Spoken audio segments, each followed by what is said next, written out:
आता 100वा वाढदिवस बाबांचा चालू आहे इथं. आज 8वा दिवस आहे मी येऊन इथं. आणि जगात स्वर्गापेक्षा सुंदर जर असेल तर ते पुट्टपर्ती आहे. पुट्टपर्तीला बाबांनी जगाच्या नकाशावर नेलं. आज पुट्टपर्तीत कोण येत नाही. 140 देशातून आज नागरिक आलेले आहेत आणि सगळ्यांच्या चेहऱ्यावर एक आनंदी आहे, एक ग्लो आहे. तो कुणामुळे? बाबामुळे. बाबा म्हणतात डिवाइन सिरीन, मी विविध लहरीद्वारे मी तुमच्यात असतो.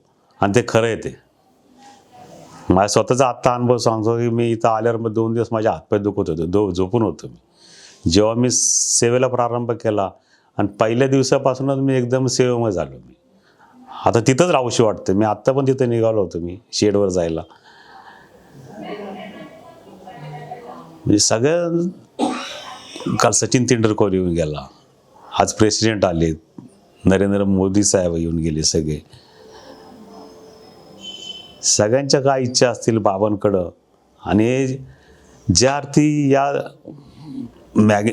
काहीतरी मॅग्नेट असेल इथं. एवढी लोकसंख्या इथं झालेली आहे. बाबा असताना सुद्धा एवढी गर्दी व्हायची नाही. आता बाबा नाही तेवढी गर्दी इथं व्हायला लागलेली. म्हणजे काहीतरी असेल नाही इथं. काहीतरी पॉवर इथं शक्ती करते कुठली तरी. God of power. ती मॅग्नेटद्वारे सगळ्यांना खेचून घेते. आणि बाबाकडं काही भेदाभेद नाही आहे. सचिन तेंडुलकर असू दे किंवा नरेंद्र मोदी असू दे किंवा चंद्रकांत चिलका असू दे, सगळ्यांना बाबा सारख्याच नजरेने बघतात. ईश्वर सर्वभूतानां, सगळे ईश्वराचे अंश आहेत असं बाबांनी सांगितलेलं आहे. आणि मी पण बाबांच्या सांगण्याप्रमाणे वागण्याचा प्रयत्न करतो.